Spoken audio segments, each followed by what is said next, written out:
There's the century, the second one for Najmul Hossain Shanto. আরও একটা century, আরও একটা লাফ, সেজদা দিয়ে সেঞ্চুরির উদযাপন। ইতিহাসের পাতায় শান্ত প্রথম বাংলাদেশি হিসেবে গড়লেন বিরল রেকর্ড। বাংলাদেশের টেস্ট ইতিহাসে কোনো ব্যাটারের এমন কীর্তি নেই, যে কীর্তি গড়লেন নাজমুল হোসেন শান্ত। এক টেস্টে 2 ইনিংসেই দ্বিতীয়বারের মতো সেঞ্চুরি হাঁকালেন বাংলাদেশ অধিনায়ক। এর আগে 2023 সালের জুনে আফগানিস্তানের বিপক্ষে মিরপুরে এক টেস্টের 2 ইনিংসে সেঞ্চুরি 146 ও 124 হাঁকিয়েছিলেন নাজমুল হোসেন শান্ত।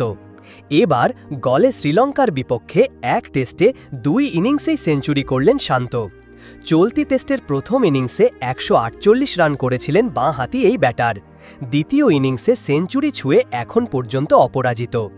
এই সেঞ্চুরিতে বেশ কয়েকটি রেকর্ড গড়েছেন শান্ত। অধিনায়ক হিসেবে টেস্ট ইতিহাসে মাত্র 16তম ব্যাটার হিসেবে 2 ইনিংসে সেঞ্চুরির রেকর্ড গড়লেন তিনি।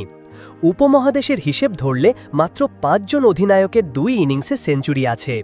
তারা হলেন ধনঞ্জয়া ডি সিলভা, সুনীল গাভাস্কার, ইনজামামুল হক, বিরাট কোহলি এবং মিসবাহুল হক। শান্ত এবার বসলেন এই মহারথীদের পাশে।